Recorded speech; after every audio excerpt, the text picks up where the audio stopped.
wrestling fans, thanks for clicking the dreaded D-Rose Report.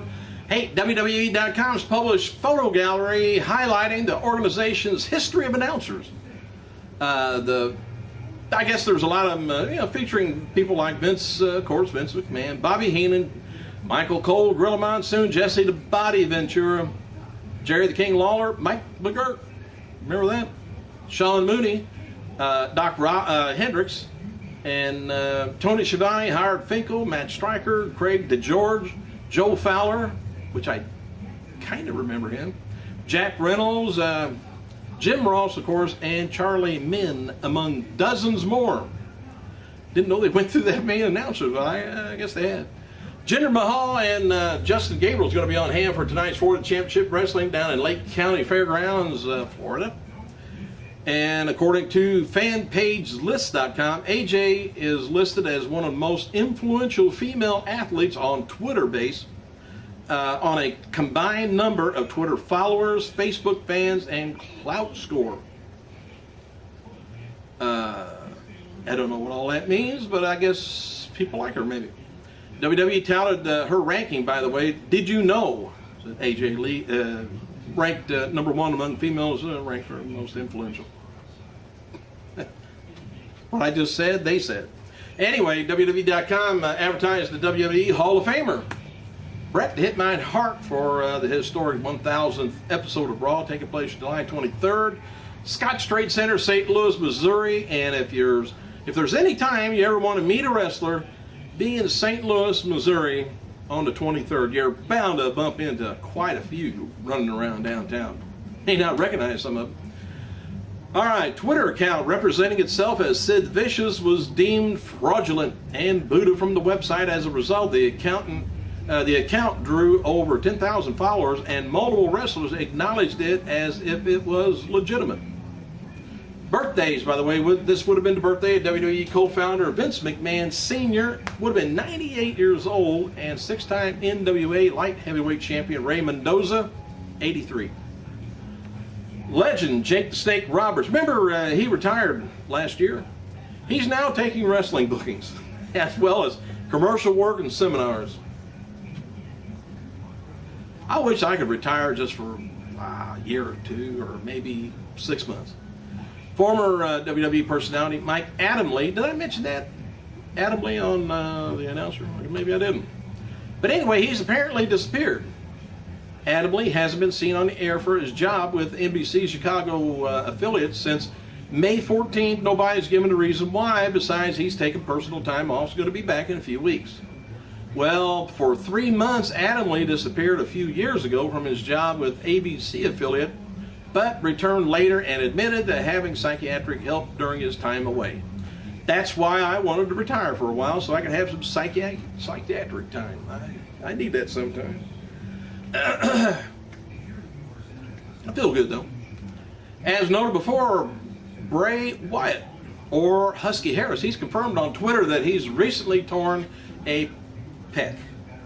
And F4W Online reports that he's going to be undergoing surgery soon and should be out of action for at least 6 months. And he says, also may have some shoulder problems that he wants to get taken care of also. Wyatt indicates on Twitter he won't be missing any NXT episodes.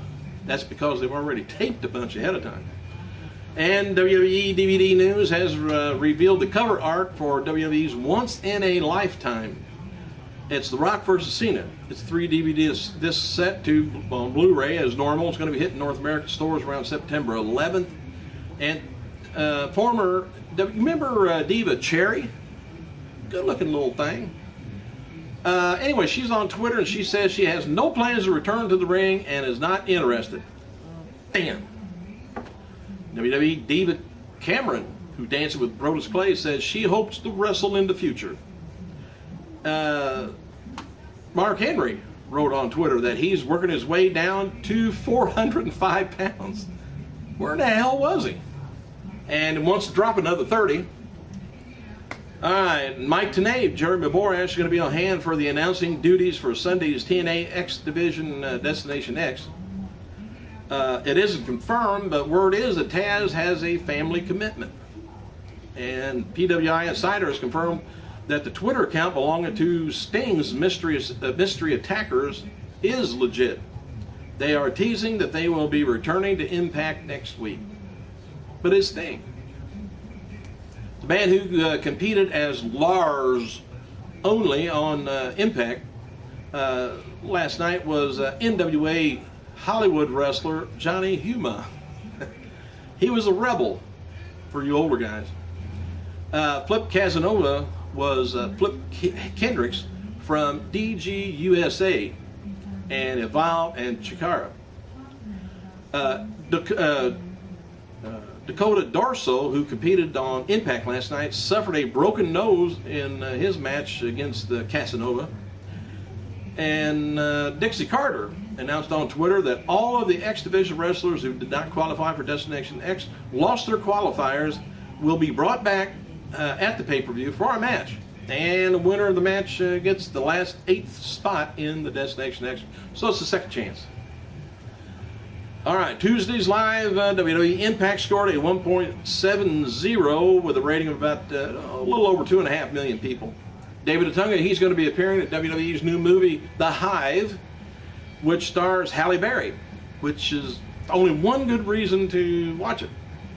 Otunga's fiancée, Jennifer Hudson, wrote on Twitter, "Big congratulations to my fiancé, David Otunga, and in his first movie role with Halle Berry in The Hive." TNA announced following for next week's live Impact. Here's the way it's shaping up so far: as Angle taking on Anderson for Bound of Glory Series match, Tess Smocker taking on Kim for the Knockout title, Bully Ray taking on Joseph Park in a grudge match. That means just for the hell of it. And following WWE signing appearances have been announced for next week's San Diego Comic-Con, if you live in that area. July 12th. It's going to be CM Punk, World Champion Sheamus, and Zack Ryder from 1:30 to 2:30 at the Mattel booth. Daniel Bryan, Arn Anderson, and Alicia Fox from 11 a.m. to 12 p.m. at the Mattel booth. July 14th, Brodus Clay and WWE Women's Champion, Diva Champion, Layla from 11 a.m. to 12 p.m. at the Mattel booth. That's about all I got for you for today. Thanks for clicking, you guys. Got any questions? Let me know, because I got to go.